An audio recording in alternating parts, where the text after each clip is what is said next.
Wildflower Show, and it's the second virtual one that we've done. And these days, the North Coast chapter of the California Native Plant Society is in charge of these shows with help from all kinds of volunteers. And I see on the screen, we've got some of our Wildflower Show committee, like wave Andrea. Andrea Taylor's on our committee, and she's also our Zoom master and our chapter vice president. And Susan Penn is on our committee. Susan can wave. And she's our iNaturalist master. She has learned a lot about that. So we're glad they're here. See, I don't see anybody else from the committee here right now. Annie Reed is here. Oh, Annie. Thank you. Oh yeah, there she is. Annie Reed, who has done a spectacular job inspiring and organizing artists to have wildflower art all April. And that's what Andrea was showing us, just a, sort of the door that opens into it. And as Annie says, you can go to Facebook and Instagram to see some of the wildflower art that's been created. And we are planning to feature it at, I think, probably the Tuesday night Zoom coming up next week. Okay, there might be a few people here who don't know what CNPS is. The California Native Plant Society is a membership nonprofit organization that brings together conservation, education,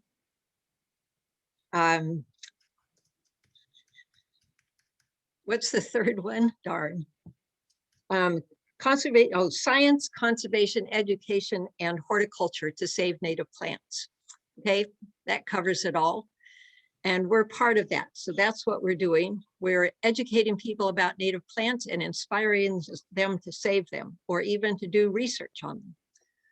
Okay, before we go farther in our Zoom presentation, Andrea Taylor is going to review Zoom etiquette and let you know how you can ask questions. Hello, everyone. My name is Andrea Taylor. I'm your Zoom coach. If you have any questions, please use the chat function at the bottom of your toolbar. You can ask me personally. Also, please remain muted unless you're asked to speak during the presentation. And if you want to, you can leave your video unmuted. A lot of speakers want to see their participants. And please know that we are recording these Zoom sessions, so they will be posted later on our YouTube channel. And again, if you have any questions, please use the chat function to message me, Andrea Taylor. Good. And I'll add that we decided to do this rather heroic series of evening Zooms because the part of the virtual wildflower show that we didn't capture last year was any interaction with our visitors or our audience. You know, you could it's easy to put flowers up there, but we wanted to have a way people could ask questions and maybe even see each other and talk. So we made these Zoom evening programs, which have speakers like Mark tonight, who's coming right up, to provide new information and develop a topic. But we also want people to come with their questions or their observations or anything they want to talk about wildflowers. This is the chance. So don't be shy about asking questions. And if your question is too long to fit in little chat efficiently, you could just send in the chat, "May I speak?" And Andrea will give you a turn to speak eventually. Okay. Now a word from our sponsors that our chapter is having its native plant sale next weekend. If you need any native plants, you just need to go to our website and sign up to get your appointment. It's in person by appointment at Freshwater Farms on May 1st and 2nd. And there's lots of nice plants there right now. Okay. Next, before we move on to the speaker, we're going to have Susan Penn show people the spring plant walks that are now posted, and more are going to be posted on iNaturalist to be sure everybody knows how to navigate that. Okay, Susan? Yep, I'm ready. Okay. Have you been empowered with screen share? I have no idea.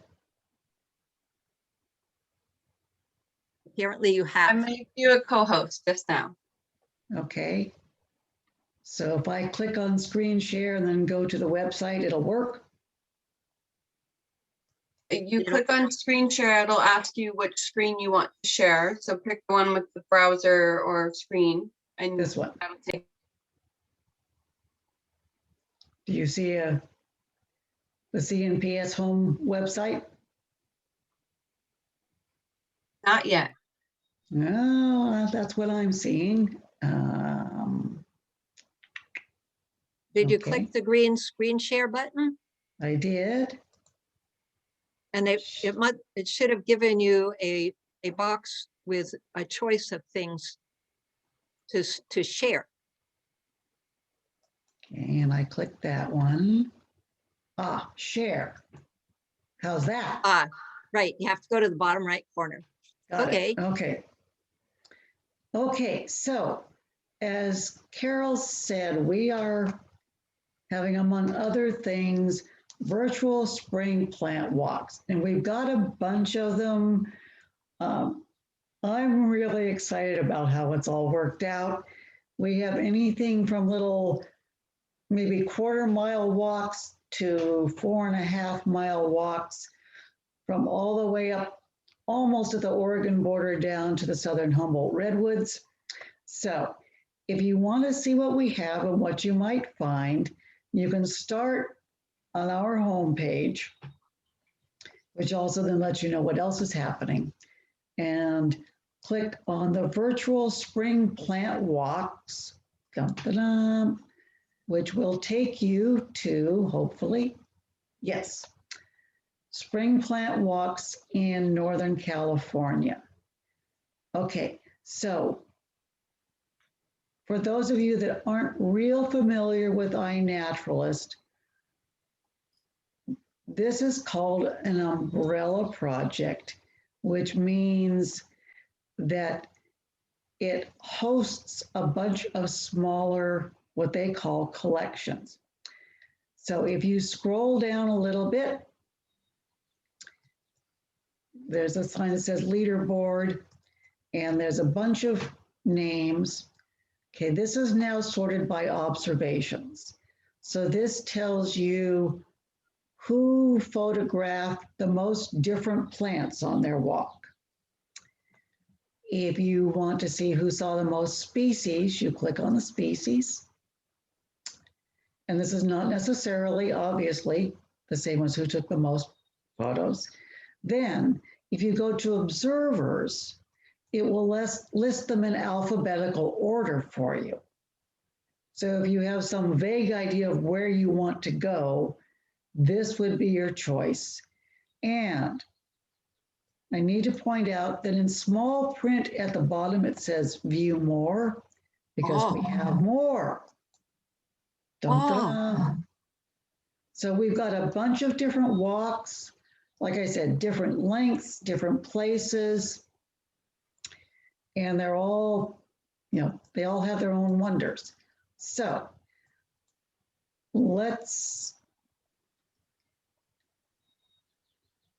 okay, just for grins, let's say you really wanted, you've never been to the Dewitt Redwoods. Okay, so you click on Dewitt Redwoods. And so a woman named Kim Cabrera did this. She gives you a little description of it here on the right. And you scroll down, and what she does is when she goes on the walk, she takes pictures as she goes along. What iNaturalist considers an observation is any photo or group of photos about a particular plant. So on this walk, she made 128 observations, 36 different species. So if you click on the observations, it will show you all the different observations she made. You can scroll through it, see if there's a plant you've never seen before, something that looks familiar, but you can't quite place it. Or if you're curious about the different species, you click on the species. And again, as you scroll through, it'll show you the different plants. And okay, so she saw 11 Pacific, or took photos of 11 Pacific trilliums. So if you click on the 11 observations, you'll see all of the observations she made in that particular location of Pacific trilliums. So I'm going to go back a screen here. Hopefully it'll go back a screen. Yes.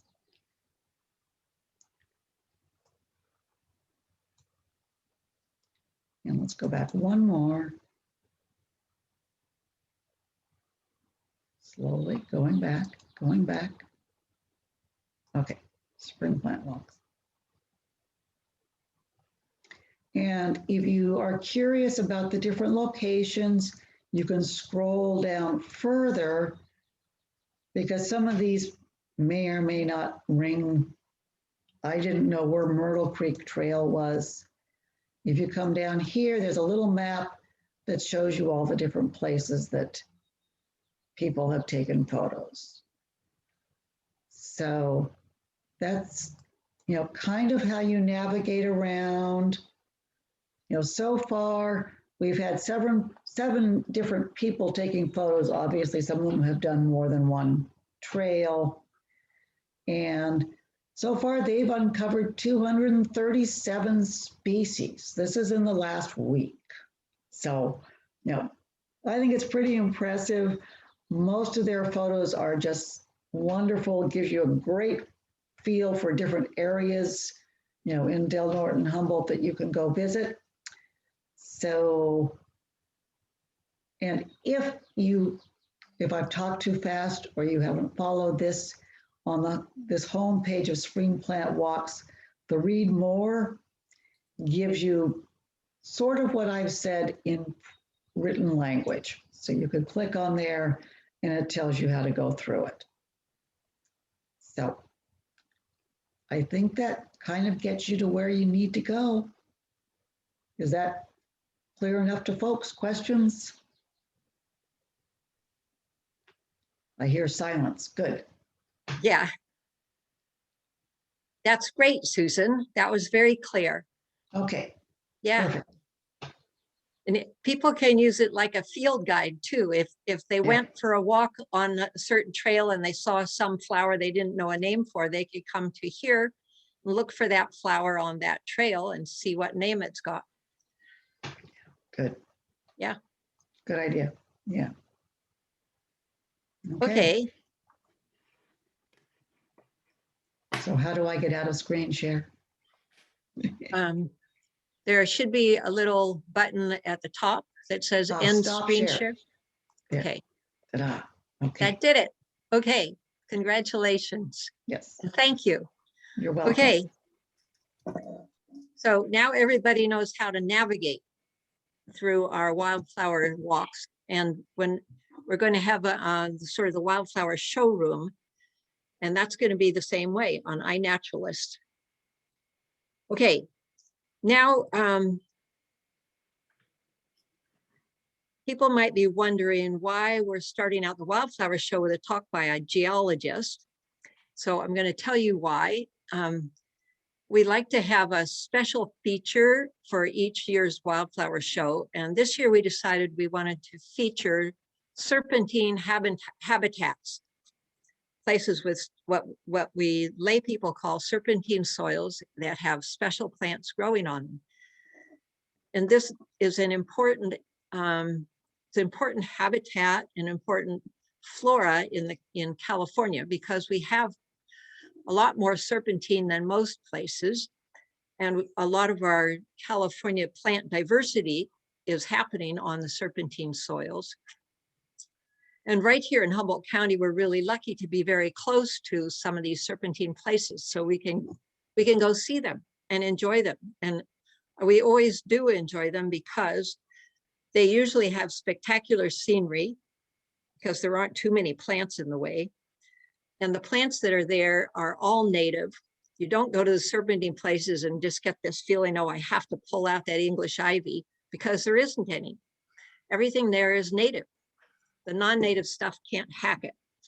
So there are special plants there, and it's really a refreshing and beautiful habitat to visit. And we want to be sure that our local people know what it is and understand it and know where to find it. And to start that process this evening, geologist Mark Bailey is going to tell us, okay, what exactly do we mean by serpentine? He's a good guy to do this. I learned that when I watched the series of Zoom webinars that Backcountry Press put on about the upcoming book about the Klamath Mountains and natural history. And one of the speakers was Mark Bailey, talking about geology. And you know what? He explained it really well for somebody who really does not know a lot of geology, and who knows that geologists have a lot of terminology that can be pretty heavy a lot of the time. So I was impressed. And when I was thinking of who can talk to us about serpentine geology, of course I thought of Mark, but I thought he'd be too busy, and I didn't know him and wasn't brave enough to ask him. But then Michael Kaufman said, oh, I should ask Mark. So I did. And he's just the right guy. He's been teaching, he's been an educator for a long time, teaching lots of people, including lots of high school kids, about geology, chemistry, astronomy, and biology. So a lot of that stuff. So he's good at explaining it to people. He's had lots of practice. So he's a good educator, and we'll be able to read his writing because he's an author of the geology chapter in that book on the Klamath Mountains. And in his background, he also has experience as an on-the-ground geologist, going and finding oil and minerals and things, which was the experience that made him realize maybe he was going to be an environmentalist instead. Okay, so I'm happy to have here tonight Mark Bailey to tell us about serpentine rocks. A story, let's see, sorry, I forget the exact title, but rocks in green and orange. Okay, Mark, you can hit your green screen share button. Here we go. We're all set? Got it. Okay. Well, good evening, everybody. I hope I don't waste your time tonight. I've really enjoyed learning about rocks in general throughout life, and some of the first rocks I learned about were serpentine. Saw an exposure up in Butte County when I was a geology student, and that kind of hooked me on green, shiny rocks. So tonight we're going to get into a little of that. I'm going to show you what serpentine really is, and how it fits into the larger context, its global distribution a little bit, how it's formed, the types of soils and the hardships of plants interacting with those soils. And I'll give you a brief tour of several localities that I've checked out in the process. And by the way, most of those class meetings I had in the past were in the morning. So we'll see how it goes. And I'd also like to have a special shout out to my sister, Monica, who is back east right now. So she's staying up late to watch this. Hi, Monica. Okay, so Serpentine, a story of rock in green and orange. I just sort of got a little poetic about that.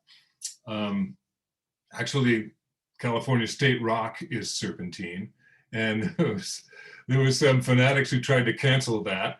And because asbestos is also noted, I mean, excuse me, serpentine is also noted for having asbestos in it. And they thought, well, why should we be having a state rock that can kill you from lung cancer? And the geologists were up in arms. They started complaining quite a bit. And best I can tell, the effort died out, and we still have it as our state rock, which is good. Actually, serpentine is sort of a misnomer because even though it's commonly used, the geologists usually refer to the rock itself as serpentonite, and serpentine being a series of minerals, which we'll talk about in a little bit. But being a chemistry teacher, I couldn't resist throwing the chemical formula for serpentine in there. As you can see, it appears to be kind of concentrated, but they're complicated, I mean, but there's only like 3 or 4 different things, groups of stuff that you typically find. And all of these things just mean that they vary depending on the site and how they were formed, the surrounding rocks that they formed in. And so you can have quite a bit of variation in any particular piece of serpentonite. But one of the things that's distinctive about serpentonite is it's pretty rich in nickel and sometimes in cobalt and chromium. And that's caused problems on a number of levels, which we'll get into. But also you notice in this chemical formula, it's missing several critical things that plants really like. And so you can see in the background of this, there's not a whole lot of plants growing in that. And that's because a whole lot of plants can't really grow in serpentine. It just doesn't have the proper nutrients for proper cell development and thriving. But there's a lot of plants that really like it, or at least they survive in it. And it causes a lot of endemism to it, to serpentine. Here's a geologic map, a very, very simplified map of California. And all these little purple spots in here are places where serpentine is found. A little bunch of them here, over here in the northern Sierras. Notice there's virtually none in Southern California. And also you might notice, just because I like this sort of thing, the colors, which all represent rock types, are kind of similar as we cross over here between the Klamath Mountains and the northern Sierra. And the same rocks presumably continue all the way across, but are just covered by these cascade lava flows here and the Great Valley sequence of sedimentary rocks there. The exposures that you find in serpentine are quite varied. Oftentimes they're green, but sometimes they're not. In this case, this is Camel Rock in the Sonoma Coast. We were just down there last week, and we were looking at mammoth rubbing sites where a big rock down there by Camel Rock has been rubbed, polished smooth by Columbia mammoths scratching on it. And it was a pilgrimage that I've wanted to do for a long time, but this was right there nearby, so I couldn't resist taking some pictures. So, favorite recipes, how to make serpentine. When I was a geology undergrad, my mineralogy teacher said, oh, serpentine's really easy.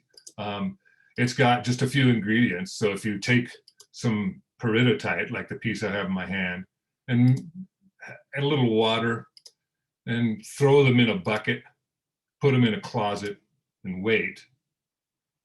After some period of time, you have serpentine. And he was just trying to stress how easy it is with the right starting materials to end up with serpentine.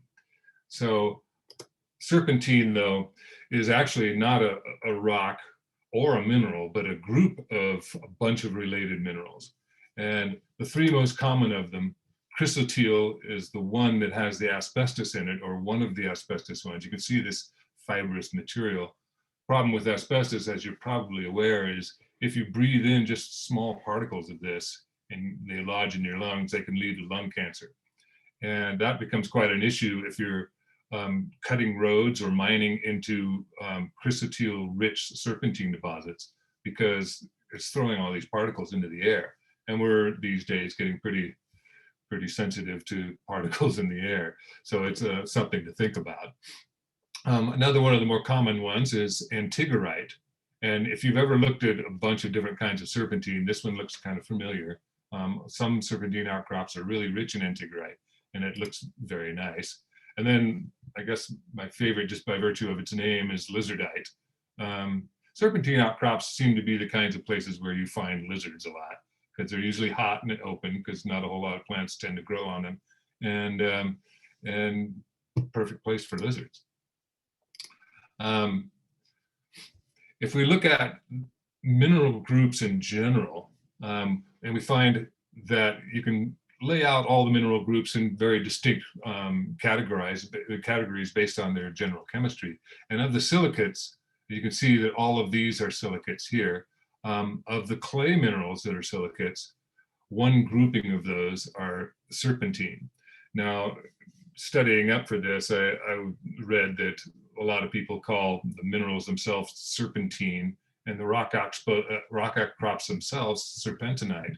But this paper from these guys down here, they're calling it serpentonite as the mineral. So there's a little inconsistency that I've been coming across. So as far as minerals go, there are a group called phyllosilicates, or sheet silicates. And if we look at how the atoms come together here, they form silicon sheets in blue here with silicon and oxygen. And then the business part that makes serpentine in the greenish gold kind of here is where you would find typically magnesium or all those other hazardous elements that you find in serpentine outcrops, hazardous towards plants mostly. We'll come back to that in a little bit. The phyllosilicates are pretty cool, because this is a close-up of an outcrop of serpentine. You can see it just kind of smears around. It forms these platy, sheet-like pieces that are real slick and slippery. And they shear really easy, or they smear around when they're under pressure. And the thing with serpentine is it's kind of always under pressure because of the environments that it forms in. And we'll get into that in a little bit more in just a second. So the serpentine comes from ultramafic rock, ultimately, and we'll talk about that some more in just a second. But ultramafic rocks like these at East Boulder Lake, my background, by the way, is this same area, but the picture was taken by Michael Kaufman way up the hill to here to the right, looking back down on this lake. Very pretty. You can see all this redness. These are all peridotites, and we'll get more into that in a little bit. But serpentines can not just be red, they can be a variety of colors. They can be green, blue, black. This is an outcrop along Highway 299. In fact, this is the general outcrop where the Klamath Mountains are separated from the Coast Range Mountains. And what happens here is they're separated by a large fault. And since serpentines are forming like mad here, as these faults shift and move, the serpentine just kind of smears up along these fault planes and produces what we see here. It's very crumbly, soft rock. And also notice up here at the top, it's weathered red here, and where they made the road cut fairly recently, it's not weathered red yet, but it'll eventually become red. So get out there and look at all the serpentine outcrops you can if you want to see green and blue. One of my favorite things about phyllosilicates and serpentine in general is it's found commonly in meteorites. I love meteorites, and this was a particularly famous one, the Murchison meteorite. It fell in 1969 in Murchison, Australia. And a lot of the dark material in this is actually serpentine. And this is a super, super old rock. This is one of the oldest rocks that you can hold in your hand if you have a chunk of Murchison meteorite. It's actually about 5 billion years old, which is older than the Earth itself. And it has grains in it that formed before the meteorite itself did, that are even older, maybe 7 billion years old. So a recent paper published about this rock says that the oldest material that any person can handle actually occurs in this particular meteorite. And it's probably found in others too, but they just haven't looked close enough yet. Another really cool thing about the Murchison is it contains at least 98 amino acids have been found. So it's loaded with organic compounds, which has a lot of interesting implications, and about 12% water, which accounts for some of the serpentine because, well, accounts for all of the serpentine because serpentine acts on particular minerals, which we'll talk about in a minute, in interacting with water that produce the serpentine itself. So that's pretty cool. I'm not going to dwell too much on this, but it's a rock of many uses. You can see all these different uses that have been put into place for serpentine. A lot of different uses. Now, in our area, we haven't seen a lot of the serpentine outcrops being mined for these sorts of things, but there have been some notable exceptions to that. This is a mine I worked on years ago. It used to be an old mercury mine, and they discovered that there was gold in it. And one of the reasons there was gold in it was because it had all the characteristics for serpentinization to be happening. There was water, there was all the minerals there, the water was percolating through and coming out just to the surface in just various spots. And it made, in this case, hot springs. So after having worked on this and then seeing what it became, this used to be a hill right here, and now it's a poison lake.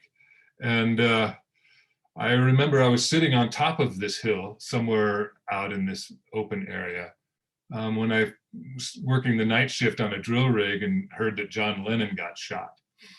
And it was about that same time I realized, what the hell am I doing this for? I didn't quite realize it was going to do this to the mountain until then. So that sort of changed my life. I kind of, straightened up and decided I was going to go on a different path.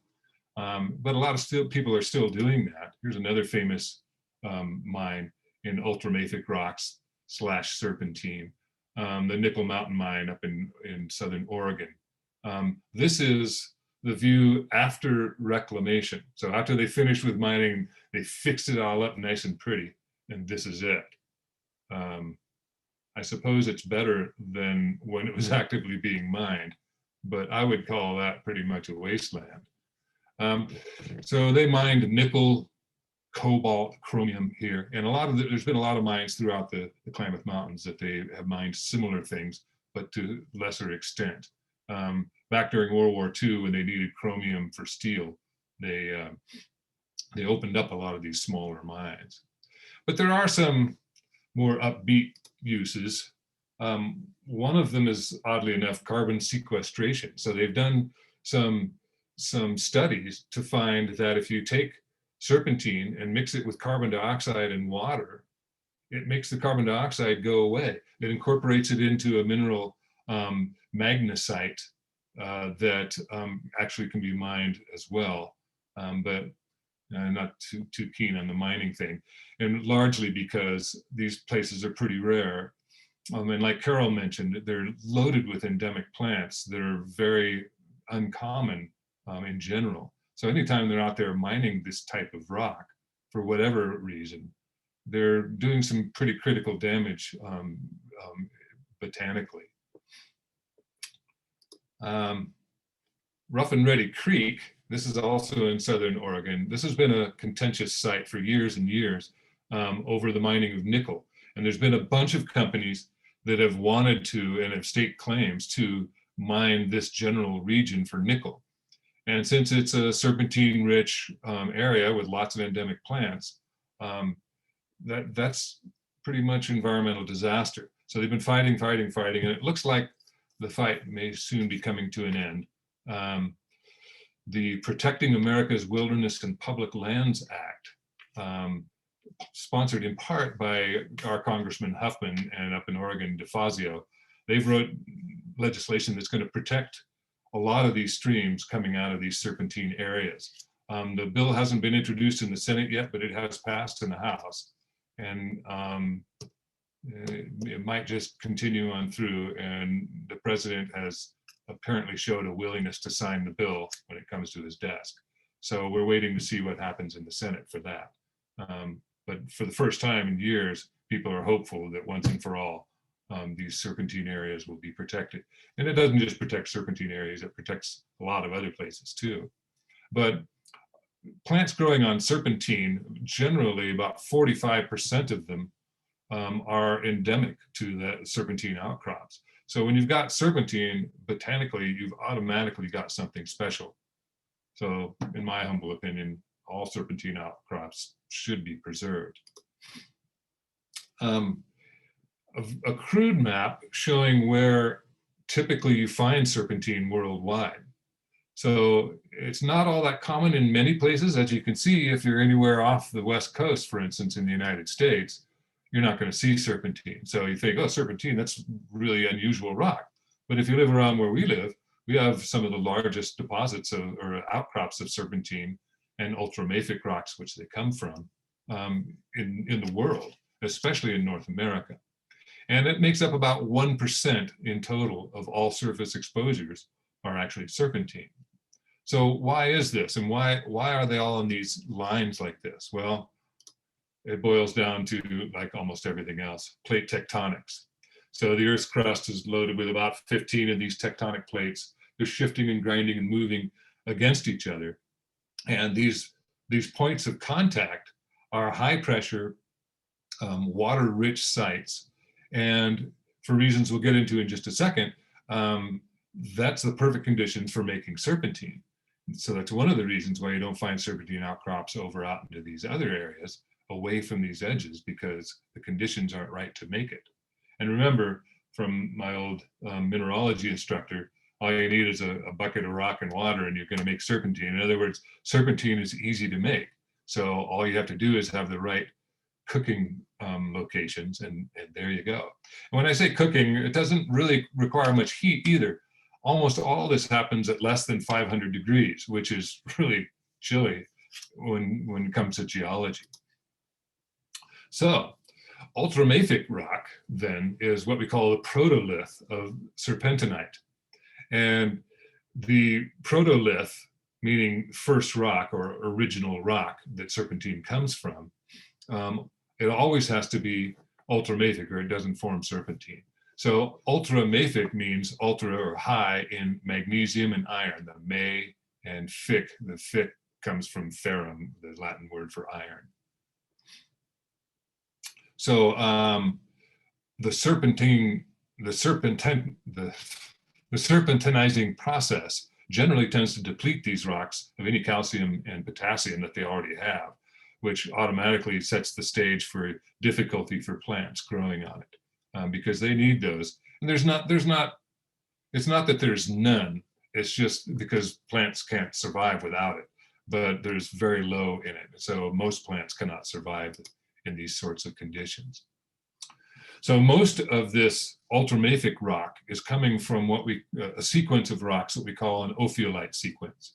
And this is a cross section down through oceanic crust. So if we went off the coast and looked out into the ocean, we'd swim down to the bottom holding our breath, and we'd get down to the bottom and we'd find a bunch of mud and stuff. And as we went down further and further, we'd find lava, and then these things called sheeted dikes, and then a type of rock called gabbro, and then at the very base of that, peridotite. So peridotite is a really cool rock, the protolith of serpentine. So ultramafic rocks are super rich in olivine, the mineral olivine. And olivine, the protolith, is rich in the protolith of peridotite. And here's an example of peridotites. There's a lot of different appearances to peridotite. The most common, the big commonality is large amounts of olivine. For our purposes, we'll say that. So all of these, except for a couple, well, no, I guess half of these I collected in the Klamath Mountains. You can find similar things elsewhere in the Klamaths, but I didn't find a couple of them there. So mantle protoliths, in other words, when we're getting down to that bottom of the ophiolite stack, that is where these protoliths or peridotite materials rich in olivine are. So if we look at a cross section of that, here's a tectonic plate and it's diving down. Here's one of the boundaries that we saw on that other map. Here's part of, let's say, North America and the Pacific Ocean out here with the seafloor there. And as these materials, or as this plate dives down underneath, the conditions are set up where the water it's carrying, along with some a bunch of the peridotite on the bottom of this crustal material, is serpentinized right here at the contact. So everywhere where we find serpentinite, almost, at least on land, is where a situation like this is either occurring now or has in the past. And this happens by hydration of the rock, and hydration being inserting of water and chemically changing it because of the water. It's a type of metamorphism. So you can get into a lot of details of complexity in here, but if we look at this cross section, it's the same kind of thing, but with a bunch more different types of serpentine. You can see that serpentine, it's all through here. And so whenever we get these diving plates, if we can find a place on land that preserves some of these places, let's say this area starts pushing up, and or in the case of, say, the Klamath Mountains, there's a bunch of chunks that have been glommed onto the North American plate that are fragments of the stuff that's doing this. And then it pushes this process pushes these up above sea level, and they started wearing down, and there they are exposed to the surface, and you can walk up and start botanizing on them. In some places, you can see evidence that serpentinization is ongoing. So for instance, these are calcium carbonate springs. This is in the Cedars area of Sonoma County, which is a real famous spot for ultramafic and plants that are endemic to these sorts of environments. And whenever you see these things boiling out, and these are active springs rich in calcium carbonate, that calcium carbonate is dissolving out of the rocks, moving up to the surface, and what's left behind is the serpentine. So there's active serpentinization in the Cedars area of Sonoma County. And this same process had been going on South Fork of the Smith River up near Crescent City for millions of years. So it's primarily produced then by the hydration or metamorphism of the protolith peridotite at some depth. Okay, and this is an example of a type of peridotite called dunite, which is almost all olivine. So usually olivine is a nice green mineral. And the cool thing about it is the name peridotite derives from the word peridot, which is a name for the gem quality variety of olivine. So you can get olivine and have some really nice gems from it, and they call it peridot then. Another fun fact is the Green Sands Beach in Hawaii is made up almost entirely of olivine. So it's not an uncommon mineral. In fact, when you get a melt of general rock and you start cooling it off and things start crystallizing, oftentimes it's olivine the first thing that crystallizes. So ultramafic rocks then are depleted in elements that are necessary for plant nutrients, low in calcium, low in potassium. And if we look at these 17 essential plant nutrients, here they are. And you can see that no problem with these guys, but these macronutrients from soils, a lot of those are lacking in serpentine. And they usually have an excess of problematic metallic elements, usually pretty toxic, and like iron, chromium, nickel, cobalt, and there's a bunch of others too. And the problem with this is since the plants can't metabolize properly, it limits who will grow there. And also these poisonous elements, only poisonous because they come in fairly large amounts. When they weather off an outcrop, they can be absorbed by groundwater and sink into the groundwater and contaminate groundwater with it. And they can also flow into surrounding terrain that's not serpentine, make the soils metal rich there too. So that's not considered too much of a problem, but it is a problem if you're a plant. Some of the main traits of soils made from serpentine. This is up by Neyland Airport.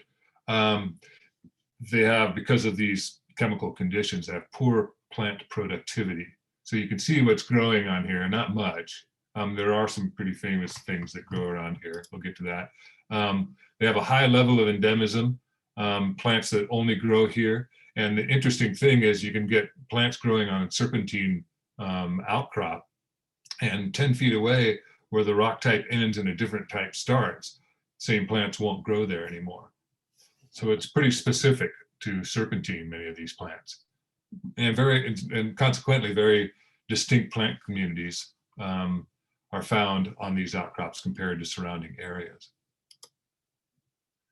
So this is up in Neyland, just off the airport. And cool thing about this is, at a glance, you wouldn't necessarily recognize this as a serpentine outcrop.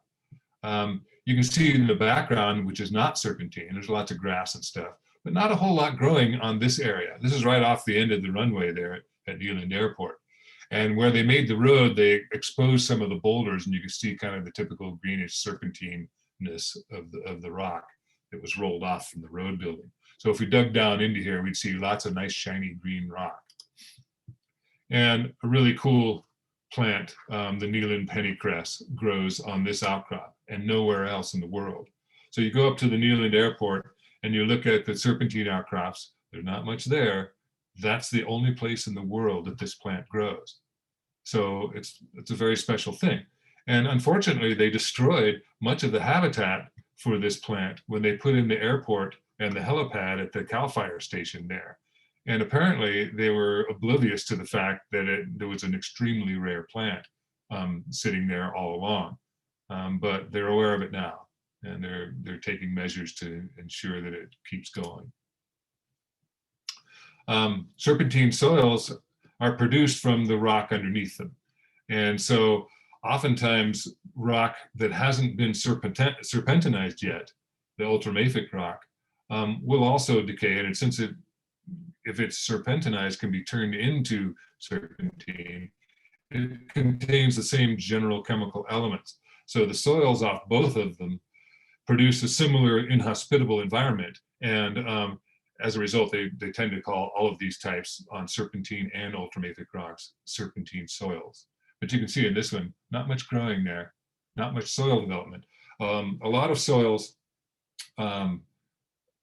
when you think of a typical soil, it's the way it is in large part, in part because of the rock that weathered and broke up below to produce the bulk of the soil.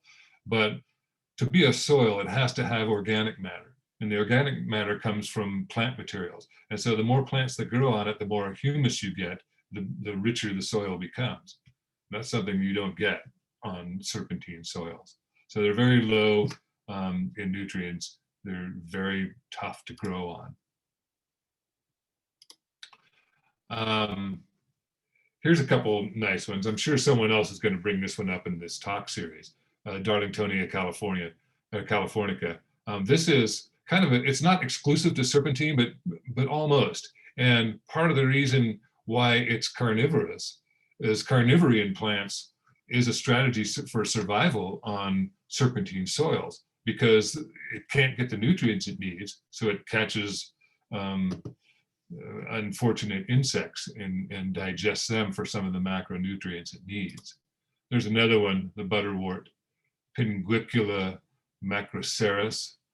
Pinguicula, that's a cool name. It means little greasy one.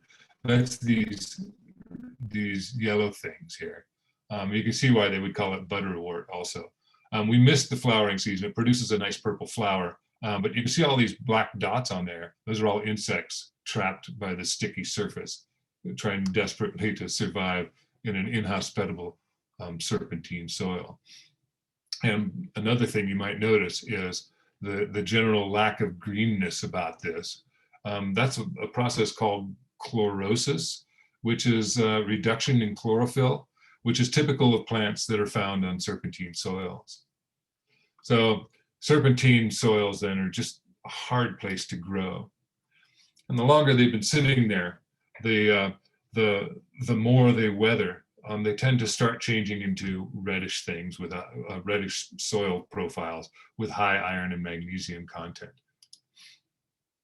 And here's some more that have been doing kind of the same thing. You can see they're weathering away to that reddish, which is indicated of magnesium or iron. Here's a cool one, Thompson's Iris. This is endemic to Northwest California. It's not exclusive, I don't believe, to serpentine outcrops, but it's growing on them here. And this is a very narrow range for this plant. So Fremontia, the magazine for the California Native Plant Society, of which we're participating tonight, had a nice article back in, a nice issue back in April 2009 of the Cedars area of Sonoma County, their hidden treasure. And it was a pretty good article talking about serpentine and plants. The Cedars is a misnomer because the Cedars is actually not cedars. We'll get into that in a minute, but the so-called cedars are not cedars. But this is loaded with rare endemic plants, and this is largely due to the challenging chemistry of it.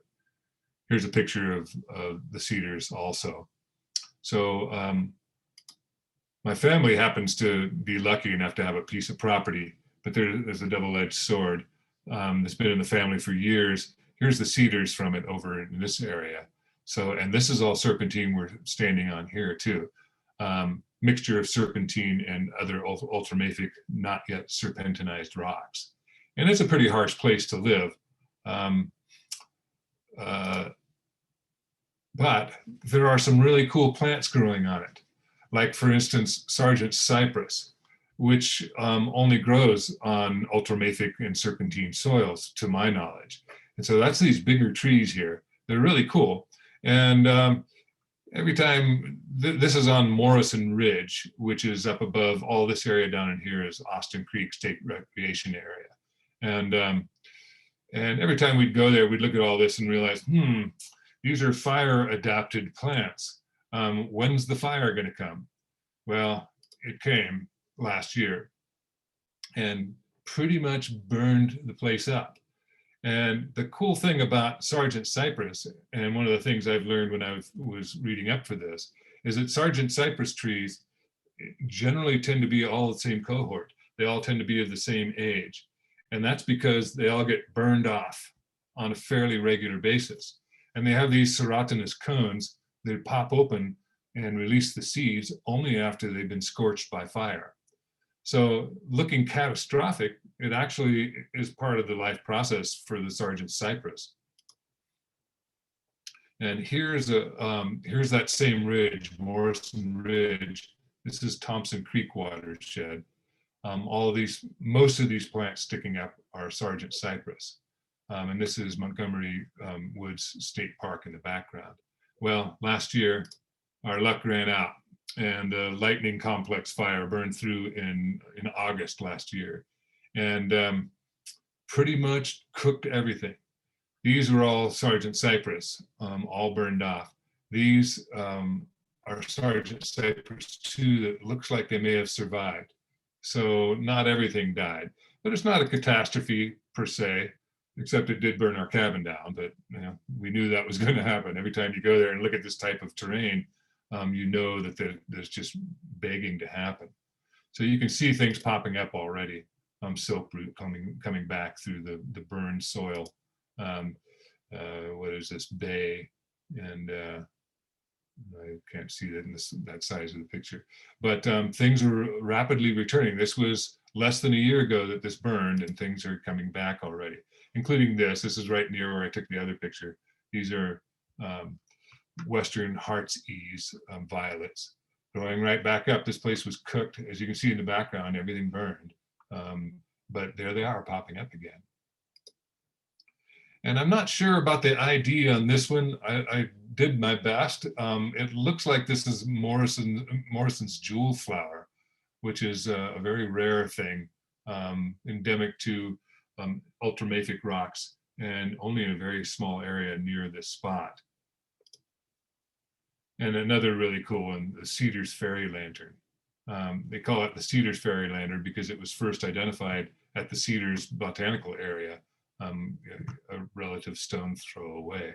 Beautiful flower.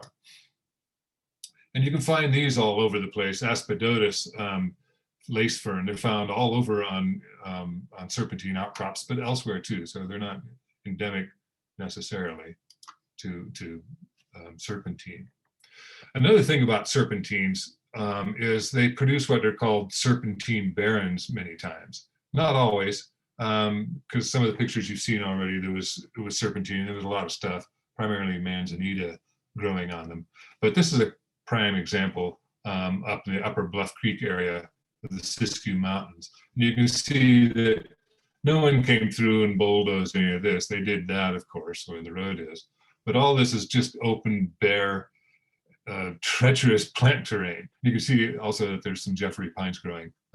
Michael Kaufman, in one of his talks recently, was talking about looking at pollen grains found in lake sediments. And they found that looking back through lakes that are adjacent to serpentine areas, they found that plant communities have not changed hardly at all based upon their pollen content for many, many thousands of years, where lakes in places that aren't serpentine, the plant communities have changed dramatically. So serpentine is harsh, but that sets up a very stable type of situation for the plants that grow on it. So not much changes in Serpentine Barons. Here's another one approximating a Serpentine Baron. Here's the Jeffrey pine again. This is up in the middle fork of the Smith River.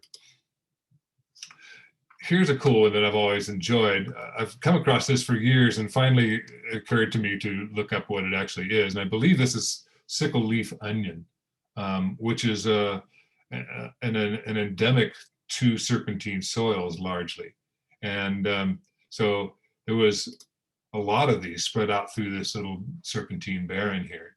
We caught it just at the right time. We just happened to be there when they were all blooming.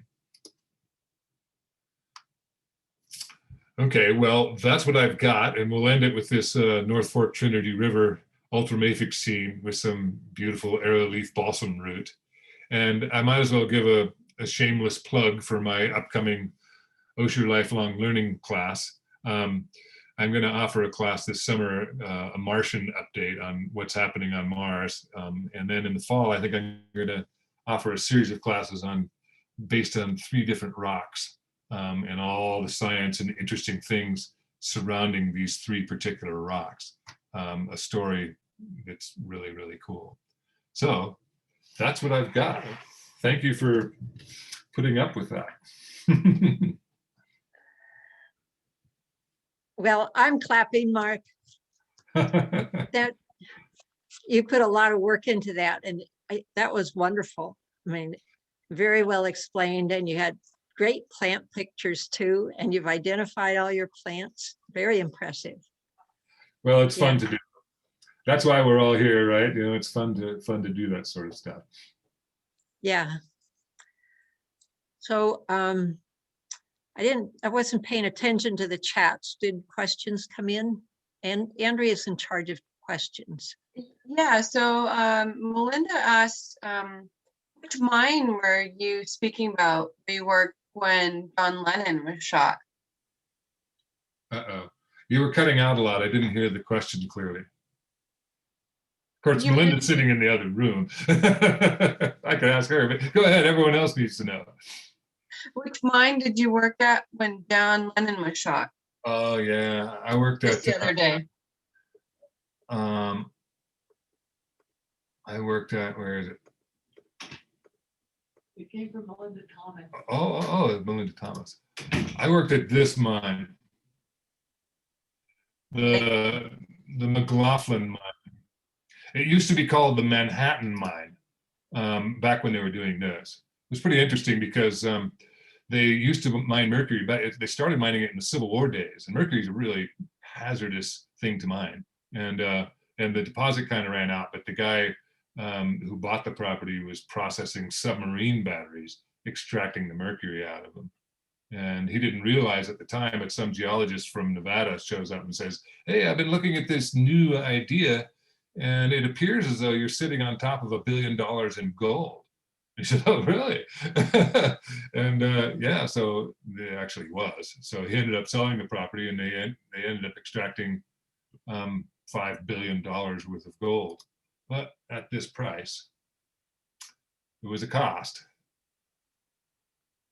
When I used to work there, part of the thing that kind of changed my thinking on being a mining geologist was off in this direction from this picture. We used to live out there in a cabin, the work crew, and I volunteered to work nights because they were drilling drill holes all through the place so they could see where the deposit was located. And so I volunteered to drill nights so I could spend daytime hiking all around the area. And all off to the east, or excuse me, to the west here was a big giant serpentine outcrop. And there was a bunch of Sergeant Cypress growing on them. And one day, as the project got bigger and bigger and they realized what it was, they started producing all these models of what was going to happen, these physical models that they bring into the office and set up. And my hiking area where I was communing with the Sergeant Cypress was going to be filled with everything that they pulled out of here. So that's when all of a sudden I realized, what am I doing? I'm participating in this. That's when I quit, went back and got my teaching credential. But it buried all the Sergeant Cypress. Who knows what kind of endemics were there? They're gone. They're buried underneath all of this. So that was kind of a bitter realization for me. Mark, let me, if I can okay. interrupt, Andrea. A few years ago, probably more than maybe 10, we did a field trip to someplace that had the name McLaughlin in its name. It was a reserve of some kind down there, and it was near a mine that was doing a lot of restoration, and it's sort of experimental restoration. Was that this mine? You're looking at it. That's it. And UC Davis now operates that preserve. But initially, when they were trying to sell this to the county supervisors and whatnot, they were saying, "Oh, we're going to make a beautiful lake that you can boat in and that you can swim in." But it ends up being so rich in heavy metals that they don't let anyone go in it now. So this is a restored site to a certain extent, and that just doesn't look very restored to me. And just the idea of them filling in a whole valley, a serpentine rich, endemic rich, no doubt, valley. That's not restoration either. No, I guess what they were sort of proud of were experiments they had been doing on trying to get something to grow on the vast tracts of tailings. Yes. And Yeah. and I think I wished I had gone on that field trip because I've been aware of these people, but I've been trying to get on their web pages, and none of them seem to work anymore. So I couldn't readily get any information on it. well, at the time I think they were proud that somebody had discovered that if you sow some forbs along with your native grasses, the grasses will do better than if you just sow grasses without the forbs. Oh. The forb was maybe some kind of tarweed or something like that. That's valuable insight. So, yeah, but when you see the size of the problem there. Yeah, and this is a small mine as far as mines go. For instance, this next one, this one is a lot larger site, probably twice the size. But there's mines that are just vast in size. I'm not aware of any in serpentine areas, but there's kind of no upper limit to how big of a mess people are willing to make. Yeah. Well, tomorrow night's speaker has a whole lab full of people who are excited about finding plants that will grow in inhospitable places. I think you've got some here. Yes. So one of the things that I really enjoy about serpentine is people are still discovering stuff on serpentine outcrops. And a lot of these are pretty harsh places, and a lot of them are private, or being as how they form, serpentine forms the way it does by basically collisions of tectonic plates. It tends to be steep, inaccessible countryside, and without a whole lot of surface vegetation, tends to be somewhat inhospitable to the average person. To the botanist, they're a gold mine, but pardon the pun, but to the average person, you know, they're just kind of bleak, dry, inaccessible spots.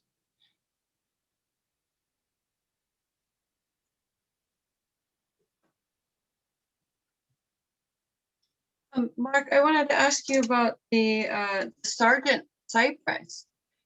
Is it very fragrant and like sticky and viscous? Like I know the McNabb cypresses here. You're kind of cutting out. I'm suspecting that's my internet, but could you say that whole thing again? I'm sorry. I've never heard of the Sargent cypress. Oh yeah. It's, I was looking at a range map of it the other day. It's fairly common in serpentine areas of the Coast Range, especially the Bay area around in that area. But in that area, there's generally not a whole lot of access. A lot of these places down there are private property, and even the Cedars Reserve that had featured in the Fremontia magazine, even there, it's not open access. You can only go there accompanied because you have to go through private property to get there. So they're reasonably widely dispersed around the North State, but largely inaccessible.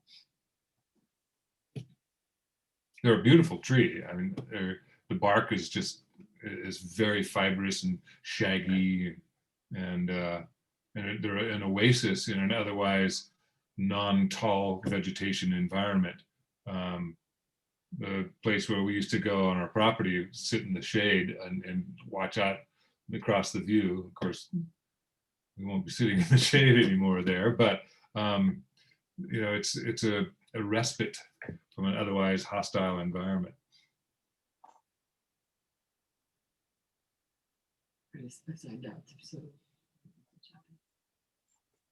So there are a few questions in the chat. I'll try and read them to you, Mark.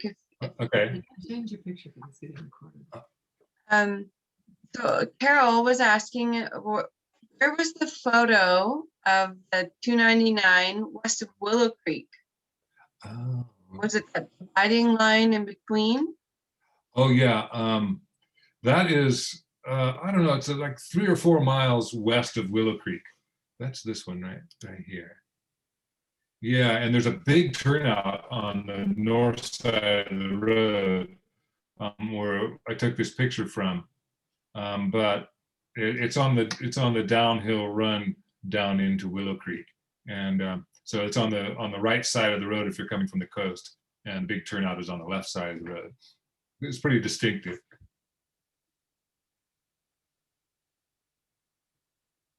And did you say that's the dividing line between the Klamaths and the coast, or? Yeah, the Klamaths and the Coast Ranges, yes.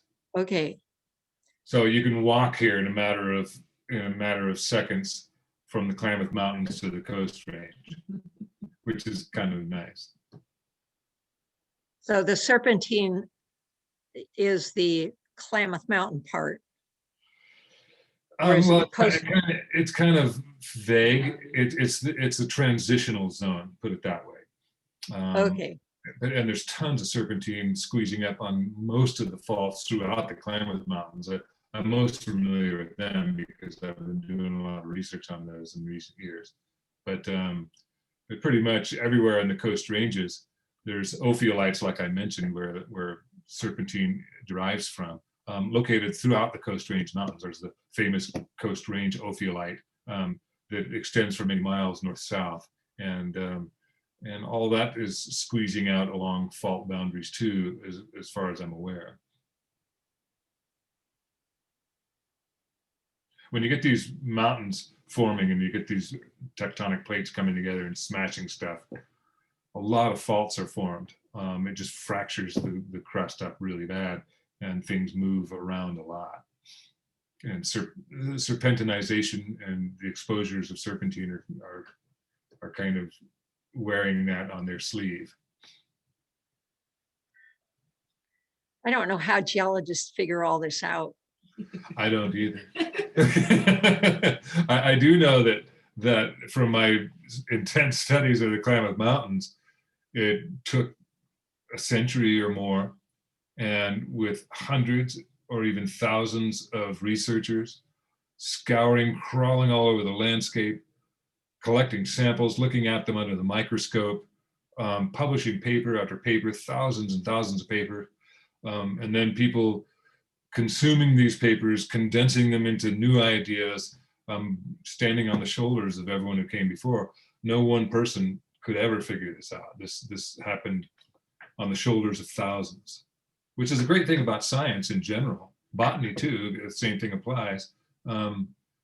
You're basing everything you know on what you've learned, and what you've learned is a large part what you've read or been taught from other researchers. And that's where everyone starts when they're doing this, and building upon that.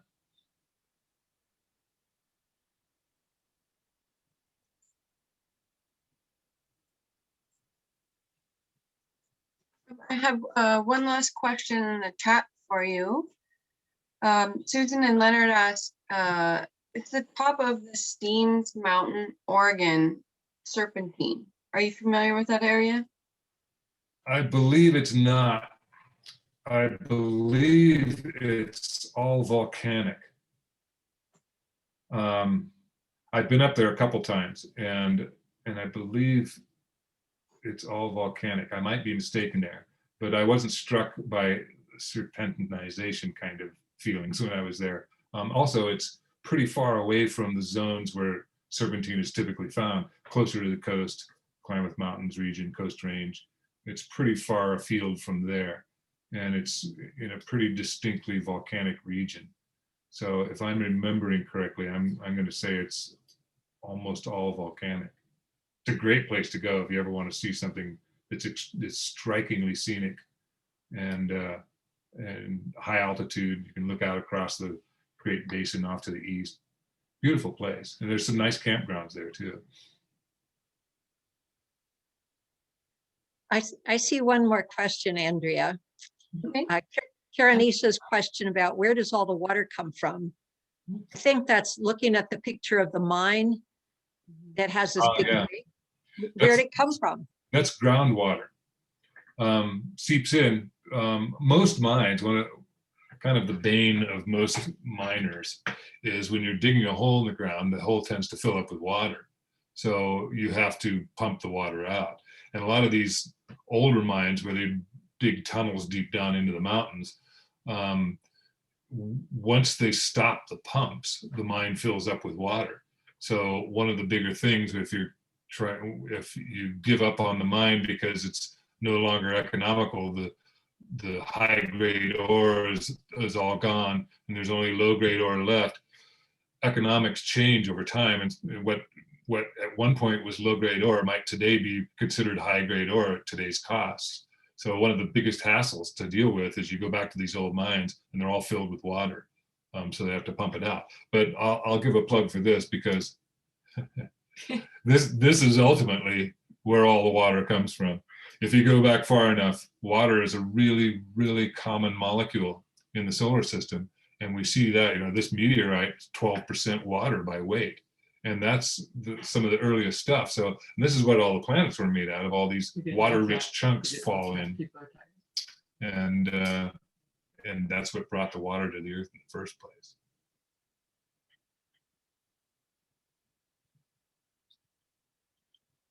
I love that one, by the way. Mind-boggling. Yeah, It really it's is. just a rock. I mean, No, it's not just a rock. It's like the most special of all rocks, this particular meteorite fall. But that's my own personal bias. well, I suppose people look at some green plants and say, "Oh, it's just another plant." Yeah, exactly. Some scrubby old serpentine plant. Yeah.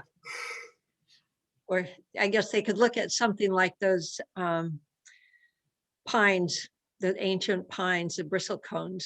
Yeah. No, it's just another scruffy pine tree. What's special about I'm that? gonna make an exception for that one too. No, those are really, really, really good trees. Yeah. So even if you don't know exactly how old they are, they're still admirable. Yes, they really are. Just Okay. tenacious. Yeah. Well, I think we can say thank you, Mark. sure. Thanks for listening. Oh, it was a pleasure. Yes. And the chats say so too, that people enjoyed it and it was very informative. It really was. I think it was perfect. Thank you all for coming. Yeah. How's this? Thank you for coming, even though you didn't come anywhere. Yeah. What a world, huh? Thank you, Mark. Okay. I was going to read the chats, but I can't see them on the screen I have anymore. So I guess I'll. You can, well, put your pointer on the chat down at the bottom, or maybe you need to stop your screen share. Yeah, I think I have to stop the screen share. Oh, that shows it. Oh, there's a lot of chats there. So now you have things you can read. Oh, yeah. Well, serpentine is a beautiful rock. I have to say that for it. Cool. So I started my screen share. If anyone was curious about places to view serpentine soils, you can find this link on our website. If you go to the Wildflower Show, at the top is the Forest Service website. And then at the bottom of the website, there's more information, and that's where you can find areas to view local serpentine viewing areas. Or go to Oregon, and Mark mentioned Rough and Ready area up in Oregon. Mm-hmm. Look, there's Horse Mountain. That's just right up there. Hop and a skip. Yeah. So yeah, it doesn't take much. Just look around pretty close, and we're lucky, like Carol said earlier, we're lucky to have a lot of serpentine in our area. And the poor souls who live elsewhere have never seen serpentine. Poor souls. Yeah. Okay, well, I hope that everybody comes back tomorrow to hear Anishi Rajakaruna talk about serpentine around the world. And I hope he'll throw in some things about how plants deal with it. And in the meanwhile, you can go look at some of those plant walks that Susan Penn showed us at the beginning. All right. Okay. Good night. Good night, everybody. Bye-bye.